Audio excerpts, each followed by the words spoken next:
So I'm gonna show you today how to work Flower Ridge stitch flat. So this tutorial is for Flower Ridge Cowl.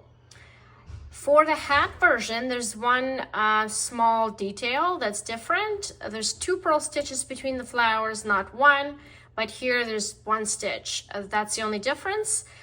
But other than that, the flower is worked similarly, except this one is flat. So we're going to start with this swatch that I made to kind of mimic the same as the cowl starts out. So it's just small in order to show you how to work it. So there's 4 rows. And the first flower row is the same, whether it's flat or in the round, but I'll show you all the 4 rows so that you know how it's done. Okay, so let's get started. Okay, so we slip the first stitch, and then we work the stitch. We're going to knit into the elongated loop of the stitch that's left of your next stitch. So this stitch right here, 3 rows down. So we're going to knit into this space right there.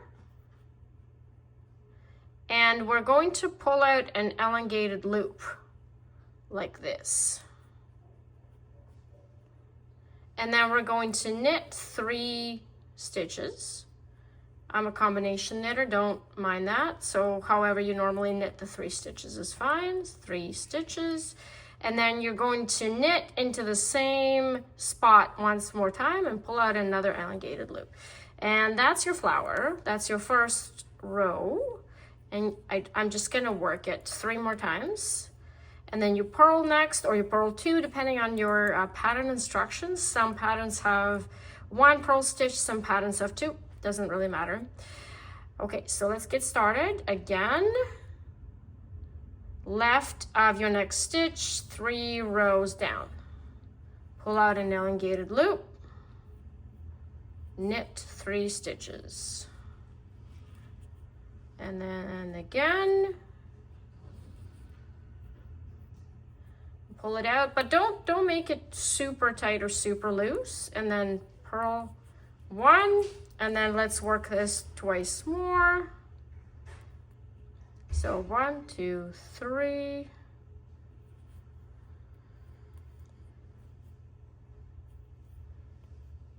Oops, need extra yarn. 2, 3. And then pull this out. Purl 1,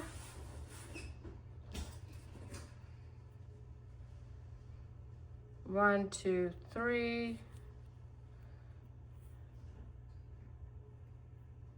1, 2, 3, and then we're gonna pull out another this last loop into the same spot. Let's get extra yarn. Just make sure it's not super tight. And then we're just gonna knit this last stitch. So that's the first row.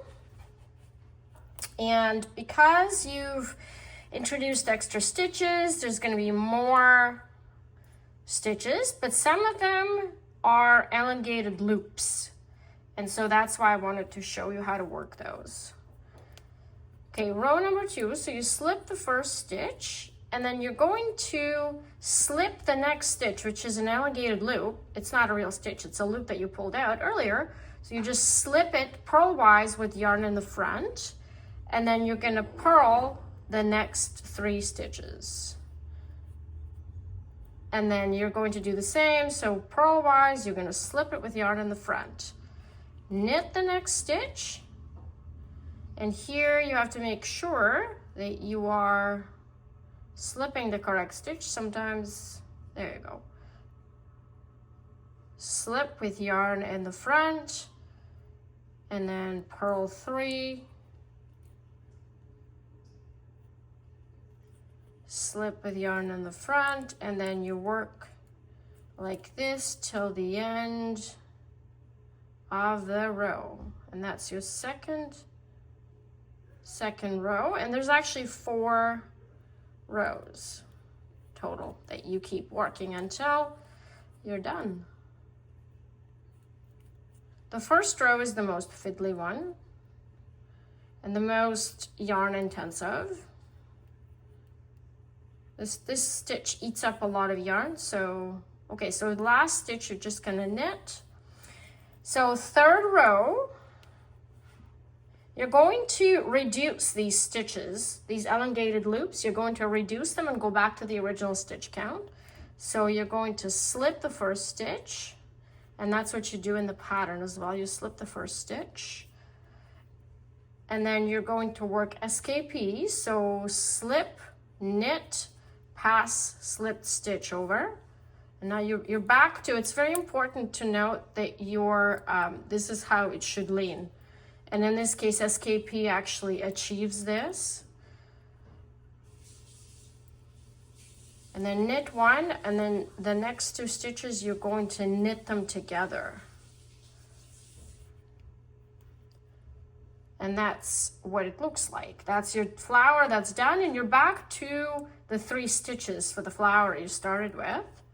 And then purl 1.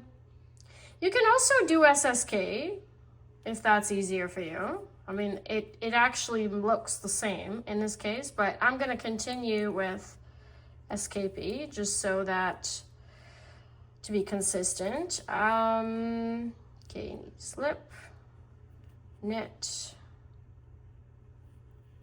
and then knit 1,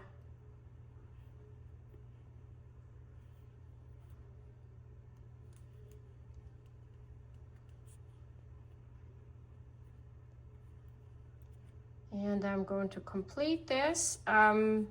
Because I am a combined knitter, I actually forgot to flip this stitch, but it doesn't really matter. You can barely see it behind that loop. So now you're back and you're gonna knit the last stitch. So now you're back to the same number of stitches you started with, and your last row is just going to be work them as they appear.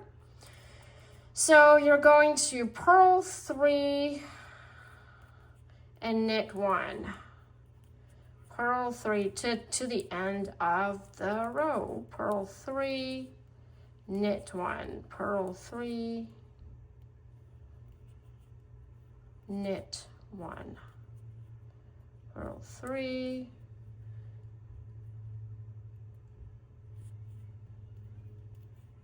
and knit 1. And there you have it.